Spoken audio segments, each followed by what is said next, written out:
Leitura do livro de Atos dos Apóstolos, capítulo 27, versículo de 1 a 44. Paulo é enviado para a Itália, o naufrágio. Determinou-se que navegássemos para a Itália. Então entregaram Paulo e alguns outros prisioneiros a um centurião chamado Júlio, do regimento imperial. Então partimos, embarcando de um navio de Adramítio, que estava prestes a navegar para alguns portos pela costa da Ásia. Aristarco, macedônio de Tessalônica, nos acompanhava. No dia seguinte, chegamos a Sidom, e Júlio, tratando Paulo com bondade, permitiu-lhe ir ver os amigos e receber deles o suprimento de suas necessidades.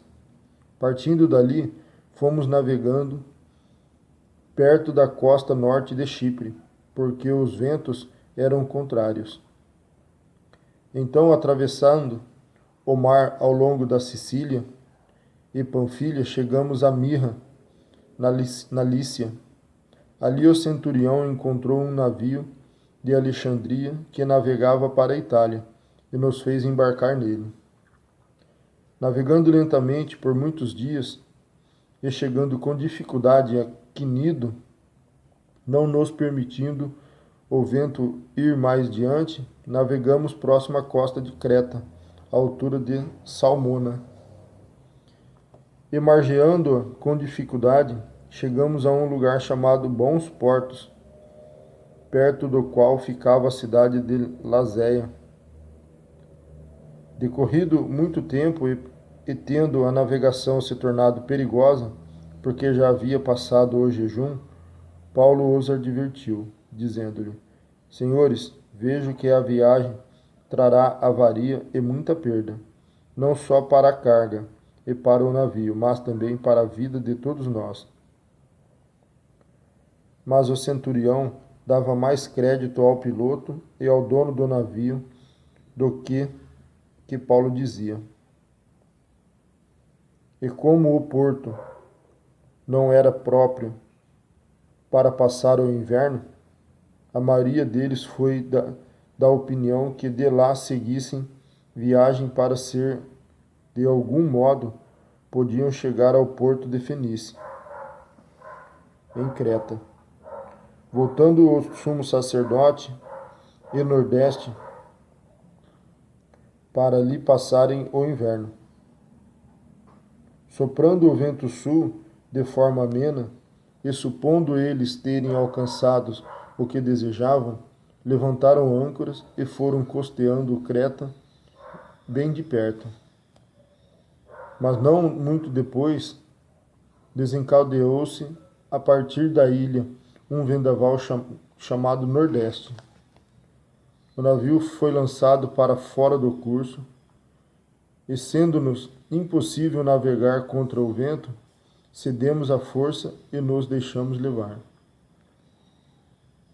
Chegando perto de uma pequena ilha chamada Cauda, foi com dificuldades que conseguimos segurar o bote salva-vidas, que então foi recolhido.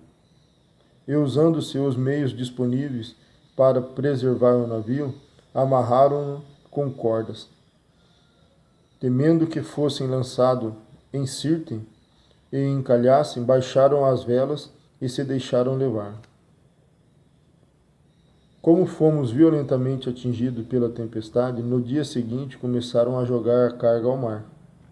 E o terceiro dia, com as próprias mãos, lançaram fora a armação do navio. O sol e as estrelas não apareceram durante muitos dias. Como ainda continuávamos sendo atingidos por uma grande tempestade, acabamos perdendo toda a esperança de sermos salvos. Depois de passarem muito tempo sem comer, Paulo se pôs de pé no meio deles e disse: Senhores, devieis ter me ouvido e não ter partido de Creta, para evitar essa avaria e esta perda.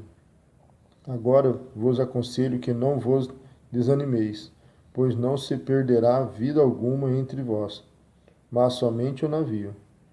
Porque esta noite me apareceu um anjo de Deus, a quem pertenço e sirvo, dizendo: Paulo, não temas, é necessário que compareças perante César, e Deus te deu a vida de todos os que navegam contigo. Portanto, senhores, tende coragem, pois creio em Deus que acontecerá assim como me foi falado. Contudo, é necessário que sejamos lançados em alguma ilha. Quando chegou a 14ª noite, sendo nós ainda impelidos pela tempestade do mar Adriático, por volta da meia-noite, os marinheiros suspeitaram que a terra estava próxima.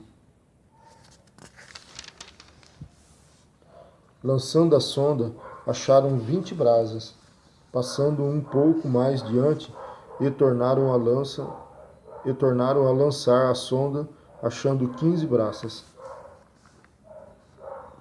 Temendo que fôssemos bater em rochedos, lançaram da popa 4 âncoras, e fazia orações para que amanhecesse.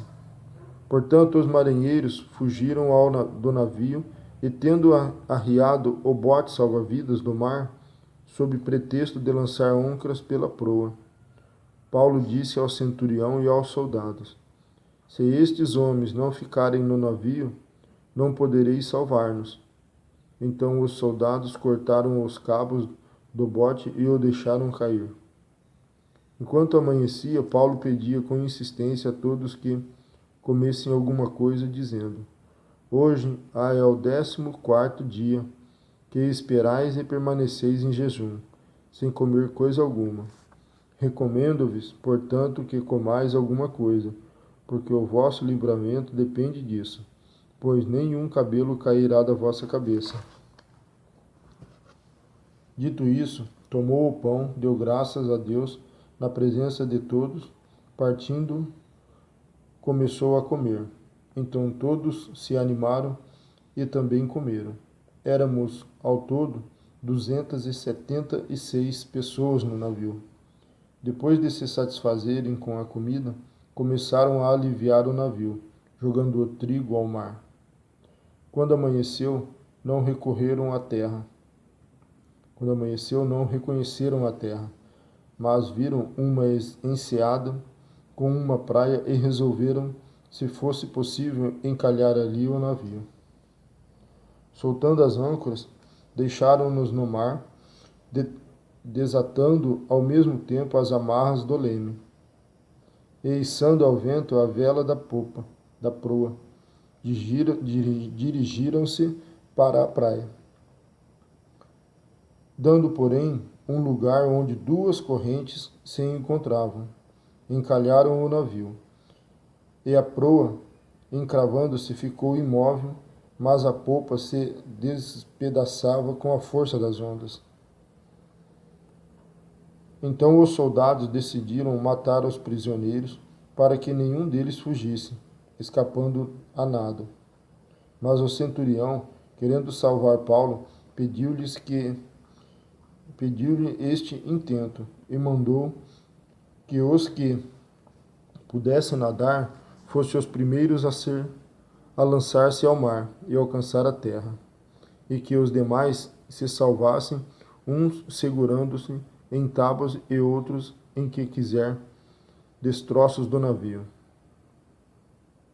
Assim todos chegaram salvos à terra. Amém.